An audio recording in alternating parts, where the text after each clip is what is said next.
Fala, seus lindos, como é que vocês estão? Vocês estão bem? Espero que sim, espero que estejam seguros. Bom, hoje nós temos aula de pós-médio de biologia e nós daremos continuidade ao tema de botânica. Então, os assuntos que eu separei para vocês hoje são ligados aos exercícios que eu separei para vocês, que são 4 exercícios, coisa rápida, tá? Então, ali vai ajudar vocês a relembrar alguns conceitos para vocês poderem responder as questões, tá? Não se esqueçam das orientações da aula passada, que é que vocês terão que justificar as alternativas incorretas, certo? Todo mundo da escola terá que fazer isso também, se tratando de questões objetivas, beleza? Então, vamos para a aula aí. O primeiro assunto que nós temos aqui é sobre transporte de seiva, né? A seiva que pode ser bruta e a seiva que pode ser elaborada. Então, olha só, assim que as células da raiz elas absorvem a água e os sais minerais, né, do solo, é necessário que tenha um mecanismo vegetal que é eficiente e que consiga deslocar esses compostos até as folhas, onde será feito o processo de fotossíntese e da transformação da seiva bruta, né, em seiva elaborada. E também, novamente, deslocar essa seiva elaborada, que é produzida aqui nas folhas, para todas as partes da planta. Então, os tecidos condutores dos vegetais superiores são o xilema e o floema, né? Xilema e o floema. O xilema, ele é o responsável pelo transporte de água e sais minerais captados pela raiz do vegetal. Então aqui vai ser a seiva bruta, tá? E o floema é o que transporta os nutrientes produzidos nas folhas, que é a seiva elaborada, para toda a planta, tá? Em relação à condução da seiva bruta, tá? A explicação desse processo ele surgiu de um botânico irlandês chamado Dickson. A grande questão dele era como as plantas transportam a seiva bruta da raiz para as folhas, contrariando a lei da gravidade, né? Então, a teoria de Dickson, ela explicou o seguinte, né? Que quando as folhas perdiam água, elas se tornavam hipertônicas, ou seja, elas ficavam com maior concentração de soluto, passando a exercer então uma ação ali aspirante, certo? Aspirante de aspirar, tá? Sobre os vasos condutores do xilema. Então ele ia puxar essa seiva bruta através da, perdão, da força de coesão e de adesão das moléculas de água, que essa é uma das propriedades da molécula de água, tá? Aqui através da adesão e coesão dessas moléculas. Em algumas épocas do ano, as plantas elas param de transpirar, porém eles utilizam um mecanismo, né, de transpiração forçada que é conhecido como gutação, que é justamente para garantir o transporte da seiva bruta. Então, em síntese, né, é o processo de transpiração que vai auxiliar, né, o transporte da seiva bruta, né, das raízes até as folhas, contrariando aí a força da gravidade. Beleza? Vamos falar agora, né, sobre fotossíntese, né? O que é o processo de fotossíntese? É o processo de produção, né, de glicose para poder nutrir a planta, certo? Então, a fotossíntese ela ocorre, né, nos cloroplastos, que são organelas que só têm em organismos fotossintetizantes, como as algas e as plantas, tá? E o cloroplasto é essa organela aqui. Essa organela, né, aqui então nós temos os estromas, que é esse conjunto de tilacoides, né? Aqui nós temos a membrana do cloroplasto. Lembrando que o processo de fotossíntese ocorre aqui dentro, graças a clorofila. A clorofila, que é aquele que dá a pigmentação verde à planta, ela que vai absorver a luz do sol, né, através ali daquele espectro de luz.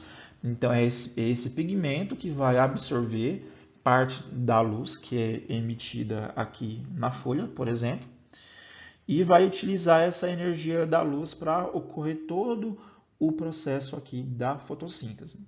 Lembrando que a fotossíntese ela tem dois processos principais. Uma reação que ela é luminosa, que ocorre na presença da luz, e a outra que é da fixação de carbono.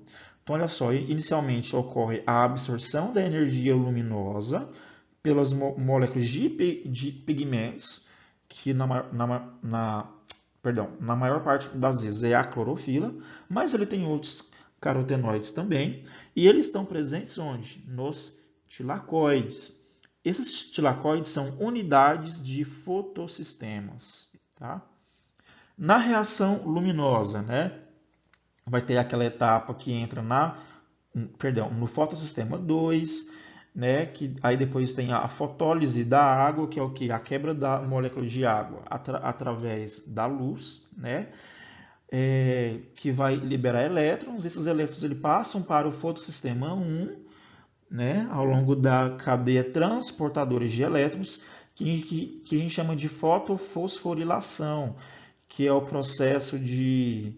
O que é fosforilação? Né? É adicionar fosfato quando há presença de luz lá na membrana do tilacoide.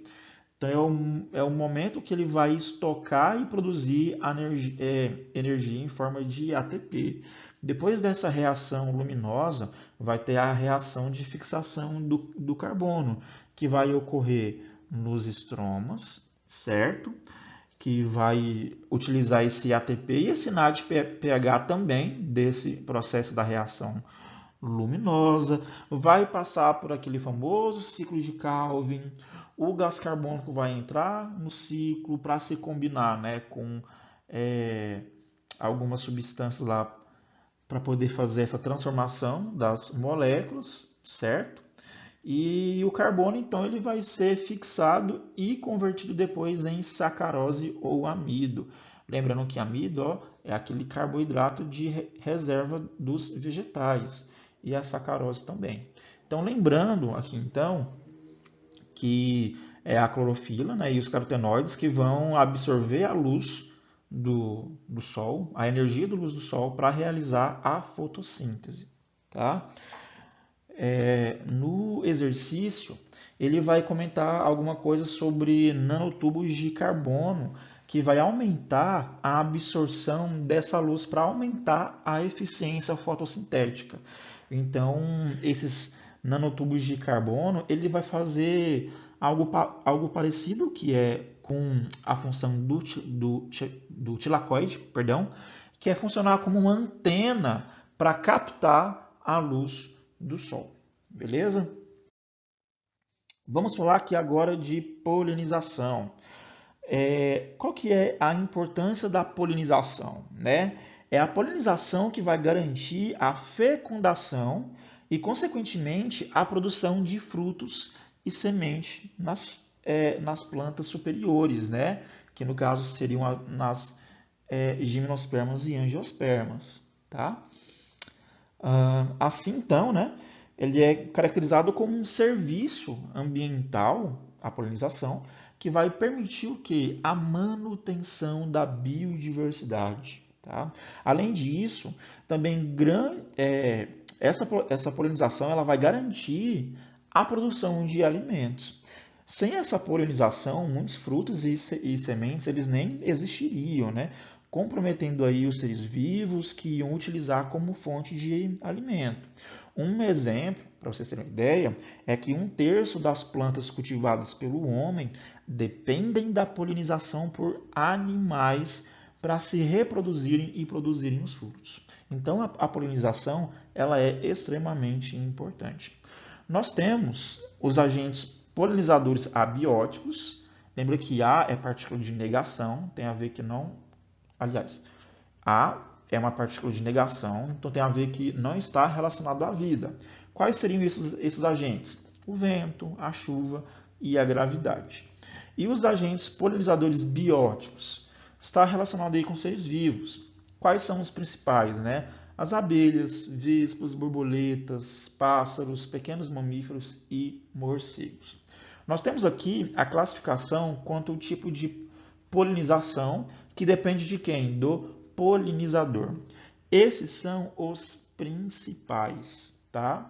Nós temos a anemofilia, tá?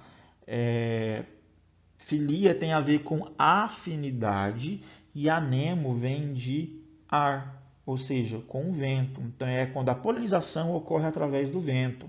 Ele é comum em plantas com flores que são pequenas e mais discretas, tá?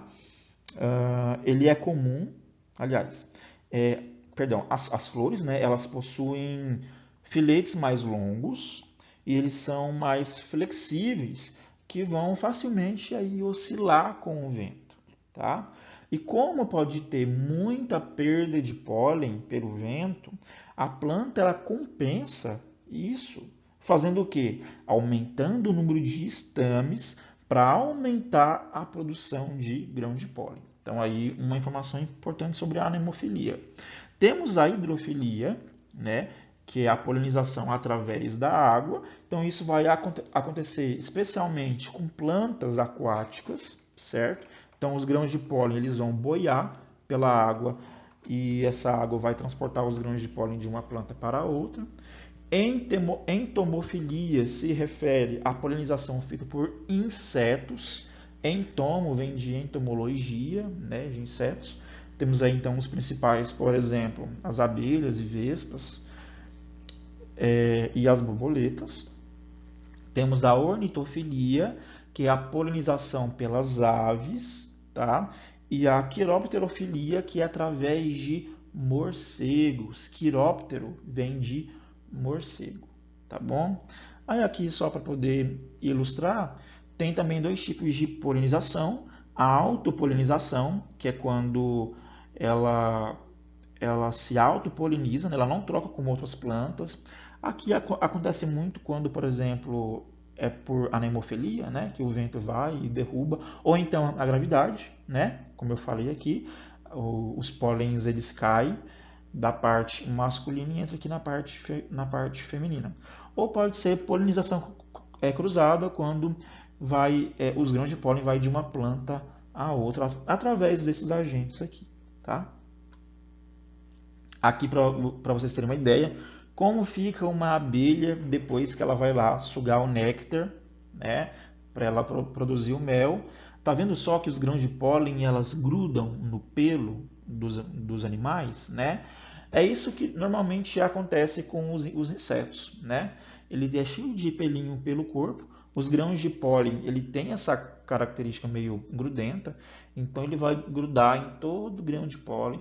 Perdão, o grão de pólen vai grudar em todo o corpo do inseto, né, ali do animal, e vai ser transportado de uma plantinha para outra, né? E elas não acham ruim não, tá? Elas biologicamente sabem que isso é importante, então elas não se importam muito com os grãos de pólen grudados no corpo, não. E para encerrarmos aqui, vamos falar da evolução das plantas, né? Como que as plantas elas evoluíram, como que elas surgiram. Quando a gente estuda, né, esse cladograma, né, essa árvore filogenética, nós vemos aqui que há milhões de anos atrás, né, nós tivemos algas ancestrais. Por que algas? Né? Porque são os organismos mais simples que são fotossintetizantes, né, que fazem a fotossíntese, que possuem cloroplastos, né? Então, essas algas, né, elas tinham essas organelas fotossintetizantes, certo? Esse tracinho aqui significa uma novidade evolutiva, tá? Então, aqui então surgiu um embrião, tecido verdadeiro, né, onde as células elas começaram a se organizar, a presença de uma epiderme e uma cutícula, para poder proteger a sua camada externa, né? E evitar a desidratação. E aqui nós temos o primeiro grupo, né, que surgiu, que são as briófitas, que são as plantas mais simples, que elas possuem folha, raiz e caule bem primitivos, né, que não são iguais às plantas superiores. Então a gente chama de a folha, né, de filoide, a raiz de rizoide e o caule de cauloide. Depois vieram, né, como novidade evolutiva, os vasos condutores de seiva, né? Então, as plantas vasculares. Lembrando que as briófitas são avasculares, elas não possuem vasos condutores de seiva, e a seiva, né, ou seja, a água e os sais minerais, são conduzidos de célula a célula. Tá? Então, a partir daqui, então, todas as espécies daqui já têm vasos condutores de seiva e órgãos verdadeiros, né, que tem aí diferentes tecidos organizados. Então aí, primeiramente, vieram as pteridófitas, que elas vão produzir soros, que tem esporângios que vão produzir esporos. Tá? Então até aqui não tínhamos semente, né? Elas produziam esporos. Tá? E ambos, né, briófita e pteridófita, dependiam da água para a polinização. A partir daqui, né, aqui temos uma novidade evolutiva, que são as sementes, o grão de pólen. E a partir daqui nós temos uma das maiores vantagens evolutivas das espermatófitas com relação às traqueófitas e às embriófitas, né? Que é a independência da água para fecundação, né, para reprodução. Essas duas dependem da água para reprodução. Essas duas não dependem. Tá? Então aqui ela já tem a semente, o grão de pólen, como novidade e vantagem evolutiva com relação a esses aqui.